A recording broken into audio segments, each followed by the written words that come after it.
Hello and welcome to another episode of Supercoach Insider. My name is Chris, and we're going into the January team update. So it's been a while since the first video where essentially Supercoach just opened and we got to get into all the picks and got a bit excited. Got a little mid-price madness over here, but obviously since then we've had a lot of information. We've had more knowledge come through. We've got more analysis that we've done. And there's been a lot of content out there that it does influence your picks sometimes negatively or positively. Try to sort of block out a little bit of that noise and do go with my gut a little bit more. But ultimately, there's good information out there and good intel, more research. So as it gets close to the season, the team will obviously find itself naturally little changes here and there and here and there. So before we get further, don't forget to like, favorite, and subscribe the video on YouTube. If you're seeing us on, I think this automatically uploads to Spotify and to YouTube Music. So feel free to like us there as well. But without further ado, I will get into the team. Also, I do apologize. Firstly, my voice is a bit croaky. We had the basketball state champs over the last week or so. And my voice has been absolutely dead from just screaming on the bench because, if you think I'm loud, with Supercoach, you should see me at a live game or basketball. So, it gets pretty full on. We'll get right into it. So the first cab off the rank hasn't changed at all. So Sheasel still comes into that D1 position. I don't think there's really too much to write home about there. I did a little bit more homework on Sheasel and just worked out, wow, the kid can score wherever he is. Midfield doesn't matter. He's going to score. Off the half forward line with 40% CBAs, doesn't matter, he's going to score. Off the half back line, getting kick-ins, he's going to score. So you just got to have him. Also has a good buy. There's so many reasons to just not worry about anything. Lock him up, throw away the key. I think he'll be one of the most selected guys of the year. Jack Sinclair comes into this spot, so I think this is a little bit different to what I had. So I really like, obviously, the addition of the midfielders into Ross Lyons and St Kilda. And obviously, Jack Sinclair likely moving behind the ball where he does score majority of his points, right? So when he's behind the ball, that's when he racks up the numbers. That's when he gets the uncontested marks, the kick-ins, all that sort of stuff. And I think there's a little bit more meat on the bone. So even though he only averaged 109 last year, or only, I say, I think he could be a sort of 115 guy next year. So definitely one, again, has a good buy, but one that I'm looking at there. The next one's a little bit of conjecture. Some people love him, some people hate him. I'm going with James Sicily, so I'm actually loading up the back line. Sicily seems to be... they've obviously recruited some defenders into that, some big defenders to take that load. Now Sicily doesn't have to play on a man. He can go and do what he's best at, which is intercept the football, right? So you, James Sicily, you go take kick-ins, you get the ball, you take uncontested marks, you move the football and responsible for our ball movement. Yes, at times you will swing forward, and I think that people are getting scared off by that. But we've heard that for 4 years, and he does it once in a quarter every 4 or 5 games, right? It's never been consistent. It's never been something that, you're going to be playing a lot of forward. Yes, he trains forward so that when that happens, he's able to understand the nuances of the offense and things like that. So I am not worried at all, and I don't think there's another defender around this price that can offer the same kind of average output. So if you look at 2 years before this, he was averaging 110 plus. I think one of them was 114 or similar. So you're looking at up to a 15 to 20 point swing positively if the right role's there, and Hawthorn are better, and I do think the role's there. So I'm going to lock that in. That's where the premiums do end, and then here's where it gets very similar to previously. So Callum Mills comes into D4. No surprise there for obvious reasons. And then, of course, I think it's Kitty Coleman, who is, where are you, 269? Yes, that's where you are. So those are, from there, I don't think Coleman's going to be a keeper by any stretch, but I think he'll make enough money to make it viable. And then for my last on-field guy is the St Kilda rookie. What is his name? I think he's about 180k. Is he, or is he cheaper than that? Even better. St Kilda rookies. What's his name? Oh, yeah, Travaglia. There we go, 172. So yeah, look, from all reports, I don't know much about him. I'm just trusting other sources that have said that they obviously a high draft pick. They specifically targeted him. They didn't bring in midfielders. They thought they were good in that region, but they wanted to target in their ball movement. And this is a guy that can rack up 20 disposals a game and use it off halfback very well. And apparently he's going to be in the mix straight away. So yeah, one guy that I've got in there at the moment. Maybe it's a placeholder. Maybe it's not. Who knows? I don't know too much about St Kilda at this point in the preseason, other than the regular mainstays, etc. But they're rookies I don't know too much about, so just be aware of that. Hold on 1 second while I have a look at the bench. I believe it's Bo Allen, and the other one I've got here is Zach Reed. Now, I do also have Sardell Hawley, but I've got him playing in the midfield, so I'll go through that a little bit further later. But Zach Reed, again, we're in the same boat that we were last year, except hopefully he doesn't get injured, right? So that's the reason why he's in the team. And I think that he can do a serviceable job. I think he's definitely going to be best 22 because they need him there. They need him to develop his game, and they really do need an injury-free run from Zach Reed. Okay, moving on to the midfield. Now, this is where it gets really different. Okay, so previously I did not start with Marcus Bontempelli. Now I am. Right, so I'm going pretty heavy in midfield. I'm also going to grab Zach Butters. I think there's still potential upside with that. And the other one is Caleb Sarong, which I also think there's potential upside with those three. So those three are my big dogs. What has come out is, of course, Christian Petrarca. Now, at the moment, obviously he's cracked his ribs again, which is a real worrying sign.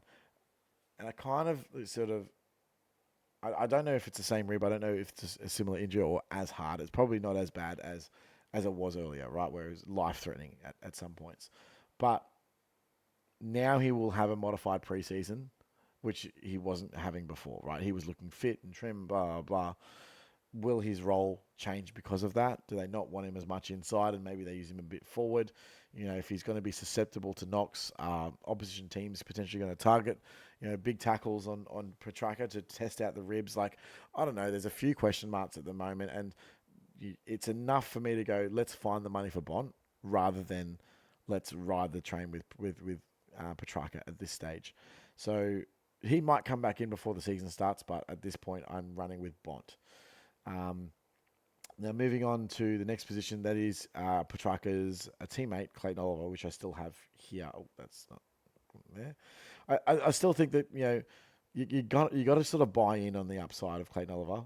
You just got to go, the upside is 40 points per game and a keeper at 450k. And potentially, we know what he can do, and we know that he's done it 4 years in a row. It's, at that price, you'll never probably see him at that price again. Do I think that he's going to return to 120? No, I don't.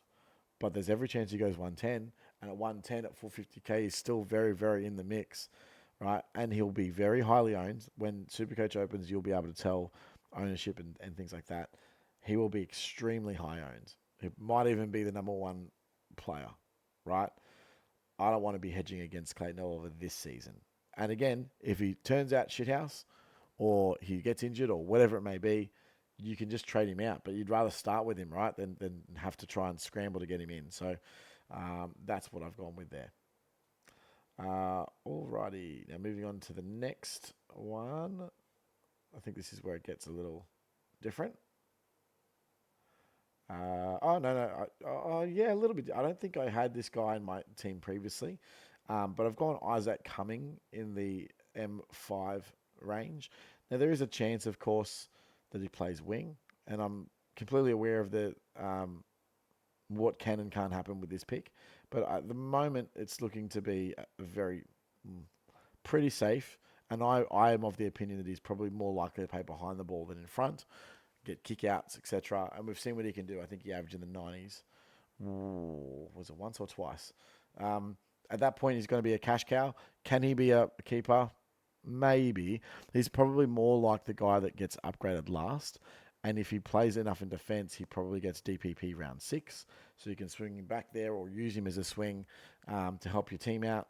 maybe you bring in like a Perriman or something like that in round 6 as well if he's going well. Like there are some other options to swing, um, but you'll what it'll do is it mean that you don't have to rotate your rookies through the back line if you have that opportunity. So that's one of the reasons why I've got Bo Allen in here. I know that he's not necessarily going to be the biggest Supercoach scorer at this point. He's not really an accumulator, but he's shown that he's a mature body. West Coast need as many of those as possible, and they probably want to get as much game time into him as possible. So then we get into the bona fide rookies, and so I've got Jagger Smith in here. I do think that he comes in straight away and plays a role. I think that they've identified him, they've targeted him, they've moved up to get him. So at this point, Jagger Smith looks like one that you definitely want. Obviously, I think that Levi Ashcroft is one that you kind of have to have.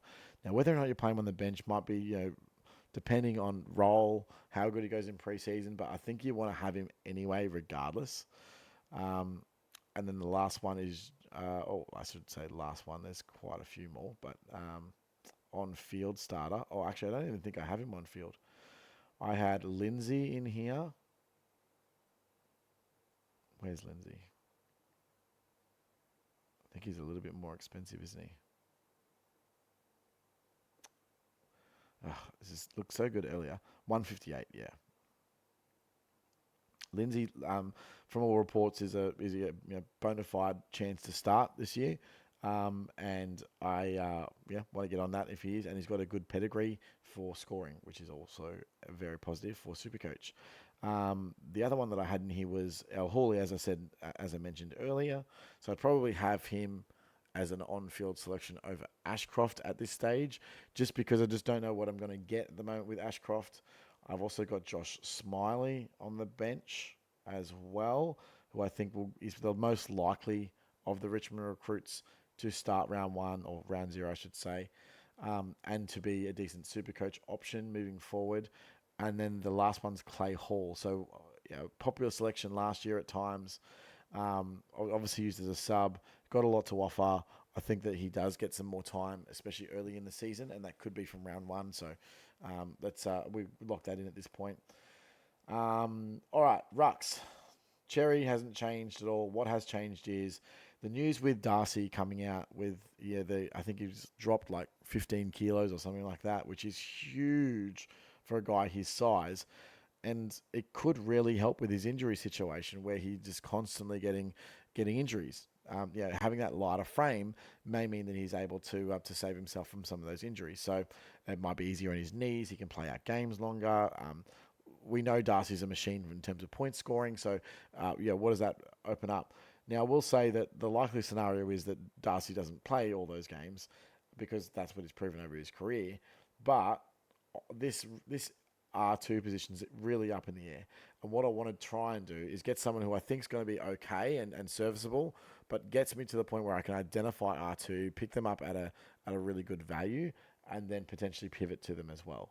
Now, if that happens to be Darcy, great. But if he gets injured, I'm happy to use his cash because he'll probably make a little bit of cash as well and then go to another option. Now, on the bench, I just have, right now, I think it's, Riddle. I just have him at the moment just because he's a basement price rookie. There's another one. There's a St Kilda ruck that hasn't been added into the system yet, and I don't even know if he's actually been confirmed as a player. But they did obviously draft. They've got a lot of interest, and I'm not sure where that landed. So last time it was that he'll be a 99,000 option. He won the Magori medal last year, so they're looking at bringing him in and playing him potentially even as sole ruck minutes at times with Marshall going forward. So that's who I would start in this position on the bench. But at this point, I've just got in Riddle there. Now, the forward line's changed a bit. Now, during my time in the last month or so, I have dabbled with Jason Horne-Francis in this role. Ultimately, I think that he's kind of just priced at what he'll do, right? So he's priced at 99.7. I think he's probably going to average 100 or something around that. I don't see any reason that he would increase his average outside of natural development. But he's not really, like, they've got so many mids there and they spread the load so much at Port that I don't think he's going to increase his mid load or mid output or ability in there. They still like using him forward, and that means it's going to obviously restrict his upside as a pick. Now, do I think that he will be top 6? Yes. I think you can write that down right now. I just don't think there's any value at 537,000. So, would you select him? Yeah, sure. Great starting selection. I needed an extra money, so I've actually gone a little bit of a different route. And that route ends up starting me with Shy Bolton. So I do think that Shy Bolton at Freo can do a lot of things. Right? We've seen him average 97 or 98, I think it was in the past. Can he get into those ranges? I think you betcha with Freo in the role they're going to likely play him. I think he plays as that half forward that rolls up to the stoppage. He'll get some CBAs, he'll kick goals, he'll do all that sort of stuff, and he'll do it really, really well. Right, we've seen that he's got a ceiling. He's multiple 150 games in a season. I do think that last year he was coasting. I think that he took the year off and just said, yeah, just get me through uninjured. I'm going to hit the ground running next year. And they want him as that strike midfielder. So Shy Bolton at the moment has been in there. In the same spot, I could have Matt Kennedy, who I also really like for other reasons, obviously. But those are the two that I'm looking at so for an F1 perspective. And then it kind of gets, I think everybody has the same. So you get McRae, you get Bailey Smith in this role. And then my one thing I don't have in this one is Parker. I've actually gone away from Parker. I still think he might be good, but just the way that I'm structured up and the money that I've spent elsewhere, I just really can't fit him in. But I do have, obviously, Caleb Daniel, wherever he is. Caleb Daniel. Gosh, he's cheap. Caleb Daniel, there we go, 269,000. Wow, that's just incredible. And then we go into the rookies. So I do have enough money at the moment to go. In this spot, this is where I would love to get a 180k. What's his freaking name? Oh, wow. 180. Tom Lynch. Wow. That's incredible. I'd love to have Tom Lynch here, but I just don't have quite enough money. I'm kind of banking on a Jack Martin at this point. I do think that Geelong being Geelong can just turn someone around who's had previously injury history and turn them into an A1 player. We've seen it multiple times. Jack Martin fits the bill of someone that they can literally turn into a grade 1 forward asset for them. So, yeah, I like that. Next spot here, I've got Erasmus. Now, obviously, this is contingent upon Erasmus getting game time as a starter and not being subbed because he got subbed too many times, which is why he's so far down there on that list. But when in the waffle last year, he averaged something stupid on the run home, like 140. Right, this guy is ready for AFL level. The opportunity is at there. And people have said to me, no, he's not going to play midfield. They're stacked at midfield. I'm like, yeah, but you got Nat Fyfe there who had 60% CBAs last year.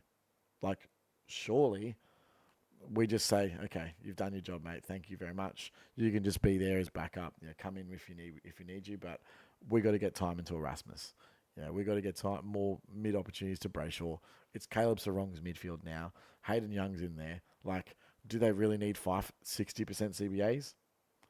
I'll let you answer that yourselves. I do think that Erasmus is going to be a good starting pick and a great rookie for us this year.